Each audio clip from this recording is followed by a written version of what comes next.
बालेश्वर सहर आईटी छक निकट फैब इंडिया शोरूम निकट में उद्घाटित है जयदेव होटेल एवं रेस्टोरेंट भेज एवं नॉन भेज भेराइटी आइटम ग्राहक मानक करुछि आकर्षित। बालेश्वर सहर आईटीआई छक निकट फैब इंडिया शोरूम निकट में एक नूतन AC family restaurant Jaydev hotel and restaurant उद्घाटित हो जाइछि। रेस्टोरेंट उद्योक्ता देवाशीष नाथंकर माता जयंती नाथ यह आनुष्ठानिक भाव उद्घाटन करथिले। विशिष्ट व्यवसायी डॉक्टर लक्ष्मीनारायण महांती मुख्य अतिथि भाव जोगदे नूतन रेस्टोरेंट व्यावसायिक सफलता कामना करथिले। खाद्य सामग्री प्रस्तुत रे उपयुक्त मान एवं गुणवत्ता बजाय रखिबा सहित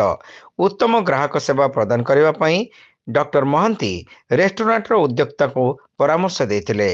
मु तो परिवार सहित मो संपृक्त अच्छी आज जयदेव रेस्टोरेंट जो आज ओपनिंग है जोटा कि मुझे देखी जानिली जे ये ग्राहक मानक खाउटी मानकर जो मैंने आसबे कस्टमर मानकर तांकर उत्तम भोजन मिलिबो एवं मुझे देखिले भी थाली जो यूज कर ब्रास थाली जोटा कि आमर ओडिया संस्कृत परंपरा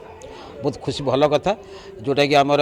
बहुत कम रेस्टोरेंट मिले जोटा कि आमर जो पितल बासन खाइबाटा बहुत भल माने मते एते माने इन्स्पायर लाଗୁଛି एते मते भल लाଗୁଛି किंतु स्वयं स्वयं अन्नपूर्णा देवी एठी विराजमान होइचंती आ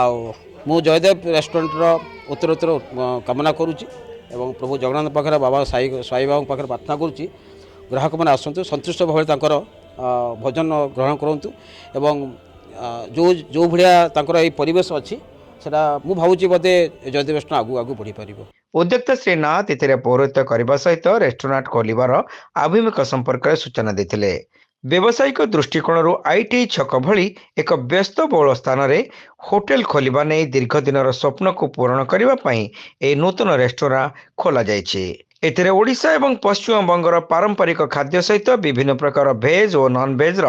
सुस्वादु व्यंजन प्रस्तुत करा जिवो। बेंगली तेल झाल सिग्नेचर आइटम भाव रहा सहित मटन थाली चिकेन थाली और फिश सहित भेज थाली सुलभ मूल्य मिल मटन कषा मटन करी सहित तंदूर रोटी नान एवं विभिन्न प्रकार फ्लेवर्ड राइस और बिरियानी समस्त को निश्चित बारंबार आकर्षित करिबो बोली श्री नाथ कहिसंती। सेहीपरि विभिन्न फ्लेवर कॉकटेल ड्रिंक मध्य मिलिबो एही रेस्टोरेंट रे।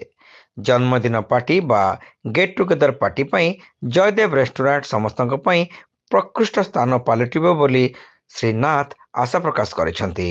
बालेश्वरवासी रेस्टोरेंट समस्त सुस्वादु खाद्यर मजा नेबाकू श्री नाथ समस्त को अनुरोध करिसंती। एक्चुअली ये तो होटल लाइन एक्चुअली रोचु आईटीआई आरटी ऑफिस रोचु लोक जनबली ये अधिका रोचु जार एटा को आम भावीचे बिजनेस स्थल हो पारे बोली से आम निष्पत्ति ले होटेलटा उद्घाटन आज कलु। स्पेशलिटी आमर कौन हो हाइजीन एवं प्यूरिफाई खाद्य किचेन रे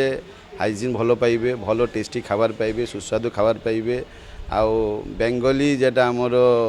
तेल झाल रोची हांडी मटन रोचु एसब रे बहुत आम ध्यान रखिकी रेस्टोरेंट खोलीचु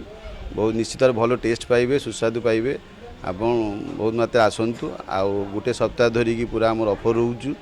है कौन ऑफर देव आप आसीपारे जानीपारे से ऑफरटा रोचु आमर भारी मात्रा आसतु एवं होटेल रेस्टोरेंट रे खाइबार मजा लियंतु। मु आशा करूँ आगू को भल ही आम करने चेष्टा भी करूँ आपन सहयोगिता रही आम आगू भल ही करूँ। एक तो मटन रोचे हांडी मटन रोचु बंगाली तेल झालटा रोचु बंगाली रे जे मथा दे आम मुड़ी घंट सेटा गोटे रोचु स्पेशल रोचु तेल झाल तो स्पेशल रोचु कंचा माछ तेल झाल रोचु ये एवं ये फिश रे चिंगुड़ी रोचु इलसी रोचु पम्पलेट रोचु ये सब ये मिल मध्य पूरा सिस्टम करा जाइछि मिल मध्य सिस्टम करा जाइछि मटन चिकेन अंडा निरामिष रे पनीर ये सब मिल सब रही बर्थडे पार्टी हो बड़ पार्टी हो आम अरेंज करें। ये कथा कहि प्यूरिटी हाइजीन या उपर लक्ष्य रखिकी आम कम करुँ बहुत सुस्वादु खाबार पाइबे जिते होटेल भी खाई ये मत लगुच भल खाद्य आम देपर परिवेशन कर साधारण लोक भी आसिले भी से इम्पोर्टेंट दिज्व जमी बड़ लोक भी दि जाऊँगी आमर मेन हूँ पितल कंसा थाली ये खाद्यटा आम परिवेशन करने मोर बहुत इच्छा था भी आप आसिकी खाद्यर मजा लियंतु। सुब्रत नाथ देविका नाथ सुधामयी नाथ जयप्रकाश नाथ देवप्रकाश नाथ सस्मिता नाथ विष्णु प्रसाद नाथ प्रभुनाथ, कोयलनाथ, शिवांगीनाथ, सुहांगीनाथ प्रमुखों सह बहु विशिष्ट व्यक्ति ଏହି ଉଦ୍ଘାଟନୀ ଉତ୍ସବରେ ଉପସ୍ଥିତ ଥିଲେ।